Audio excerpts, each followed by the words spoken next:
take back our Constitution, one sheriff and one cop at a time.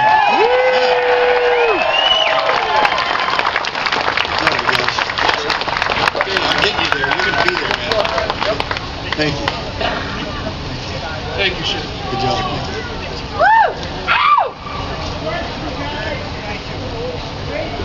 We're all in this together. Okay. I'm really sure you guys had me in Syracuse 2 months ago and I was dying in the snow, and now you have to be dying in the humidity. It's all good. In Arizona, we don't do either one. What's the matter with you? No. I love it. I love New York. Thank you so much for having me. I love it.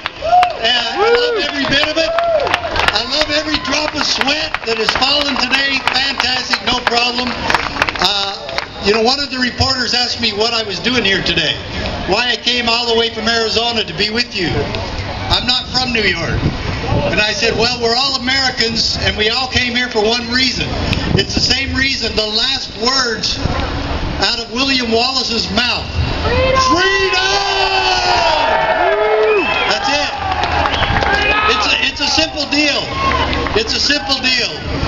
We believe that freedom is just as important today as it was in 1776. And that standing against tyrants like Cuomo and Bloomberg, how do you like Bloomberg, He's an asshole! I said it in Syracuse and I'll say it here. Mayor Bloomberg is living proof that you can be a billionaire and still a dumbass.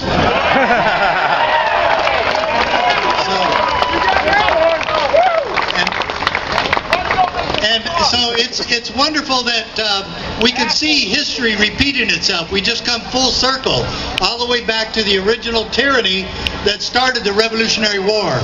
Let me remind all of you, if we have sheriffs and law enforcement officials that stand against gun control, this effort that we're here today to support will remain peaceful. If we have our sheriffs and law enforcement that tell the state legislature and the federal legislature, we will not enforce your stupid laws.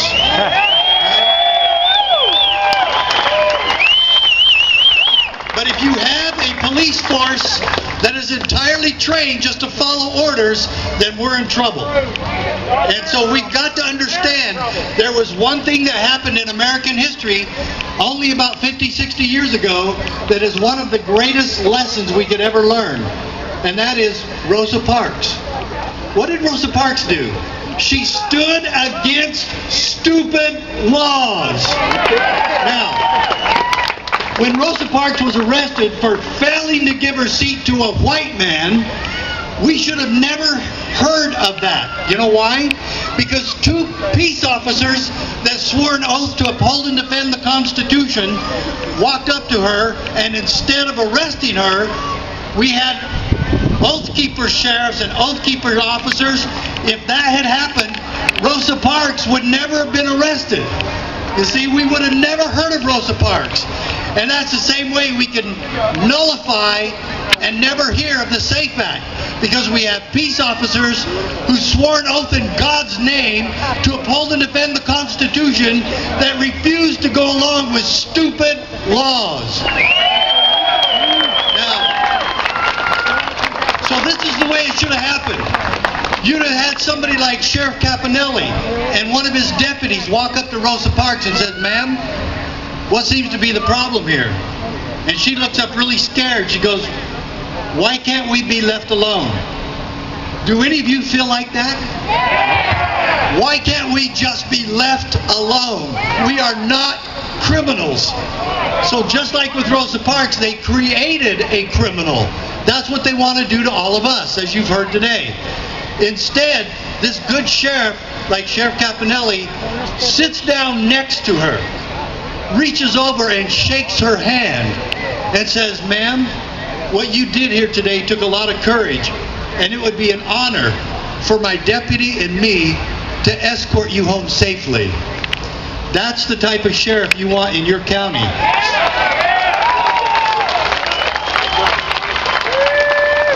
You want want a sheriff today who knows and understands the difference between enforcing stupid political laws from stupid politicians and honoring and obeying and sustaining the supreme law of the land, the United States Constitution and the Constitution of New York. They both guarantee your right to keep and bear arms. And now, I'll tell you, I've been to New York lots of times. I bring my family to New York City. We love New York. We love the rest of the state, too. I mean, this is one of the most beautiful states in America. And the rolling hills and the farms and the fields and the old stores and the old corner market and all these things that exist here. But we like New York City. We love New York City, and we go to Broadway.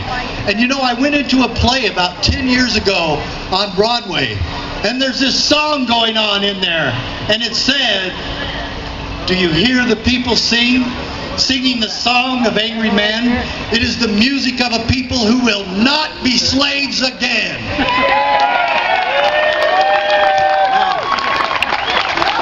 Now, of course, that's from Les Mis, and recently it came out in a movie, and I saw it again, same song. And I want to ask the politicians of New York, do you hear the people sing? Can you hear this? This is our song of freedom. We expect that when you raise your right arm, that you will not become a liar, and you will not become a tyrant, and that you will not break the supreme law of the land.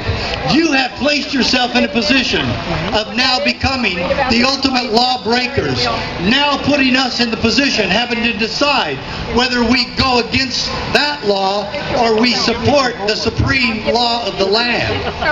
Now, when I sued the federal government, and you know what, I was just a small town sheriff from Arizona. You talk about a David versus Goliath. I sued the Clinton administration. Yeah.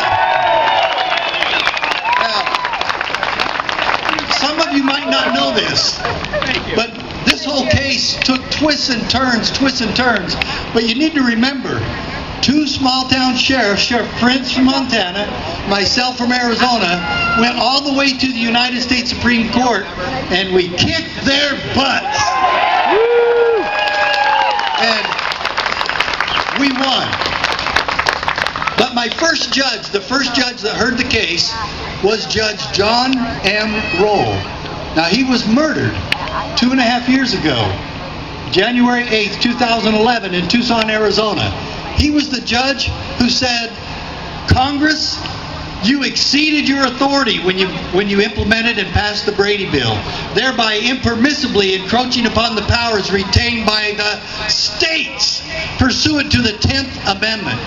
And if we enforce the 10th Amendment, my dear friends, if we have people who stand for state sovereignty, we can take America back, county by county and sheriff and cop by cop. And we don't have to bow down to these tyrants.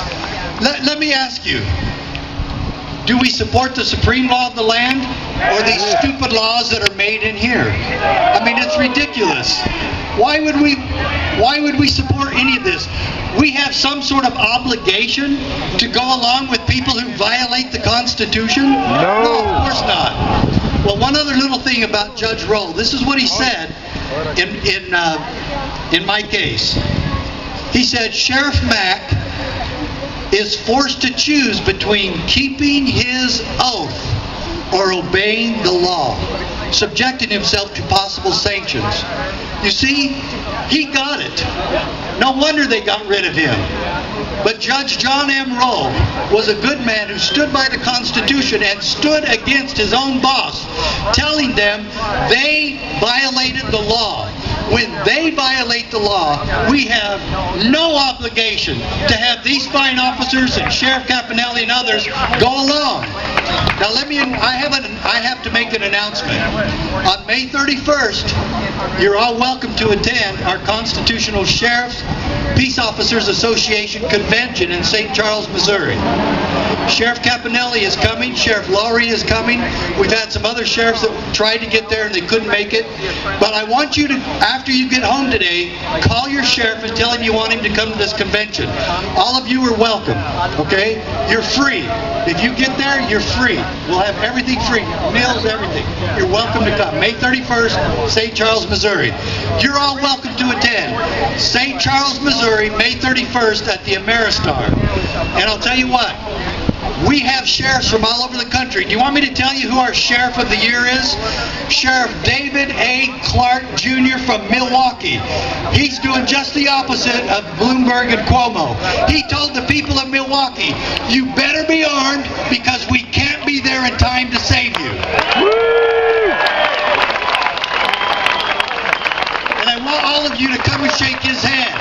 Now I've got another announcement. The Deputy Sheriff of the Year is none other than Deputy Stan Lennox from Albany.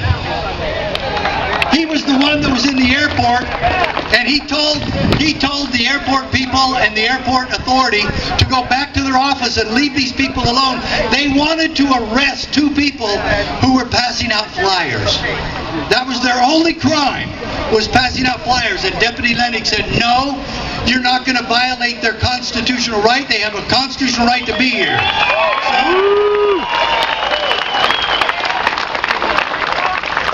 So those of you who can't make it, make sure you call and thank Deputy Lennox. He lives right here. I called him right before I got here. I tried to get him here so you could meet him. But if you want to come and shake his hand in St. Charles, he'll be there on May 31st. One other thing I want to say.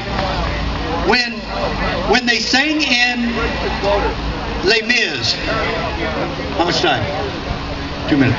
When they sang in Les Mis that we will not be slaves again, which of our founding fathers equated that to gun control? Well, it was George Mason. He was one of the founding fathers and a legislator from Virginia. And he said, I asked, sir, what is the militia? It is the whole body of the people. You see, it's us. There's no contradiction in the Second Amendment.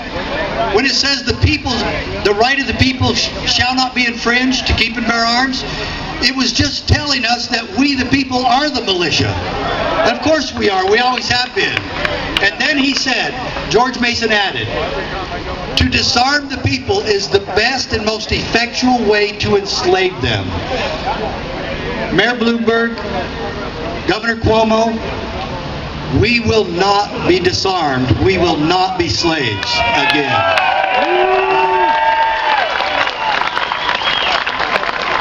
And let me reiterate what my books say, and I'll be signing books over there right after I finish. Come over and get one of these. But let me tell you this right now. Gun control in America is against the law. And those of you who support laws that infringe on our rights, you are breaking the law. You are a criminal. You are a lawbreaker. And if nothing else, you are a liar because you swore an oath that you openly disregard and summarily violate. Now, let me close one other way, and I'll ask all of you, everybody, really be quiet so we can hear this. When I first got converted to the Constitution, it was because I went to a class taught by a great American by the name of Dr. W. Cleon Skousen. And this was 1983, and I was a rookie cop, and I went to his constitutional class, and he had 240 big tough cops get up, and he taught us a little kindergarten exercise about the Constitution and the preamble. I want to leave you with that today as my prayer for America, that we will return to the basic fundamental principles that our country was founded upon before it is too late. For your children and my children, for your grandchildren and my grandchildren, and for America and all New Yorkers, this is what I dedicate to you.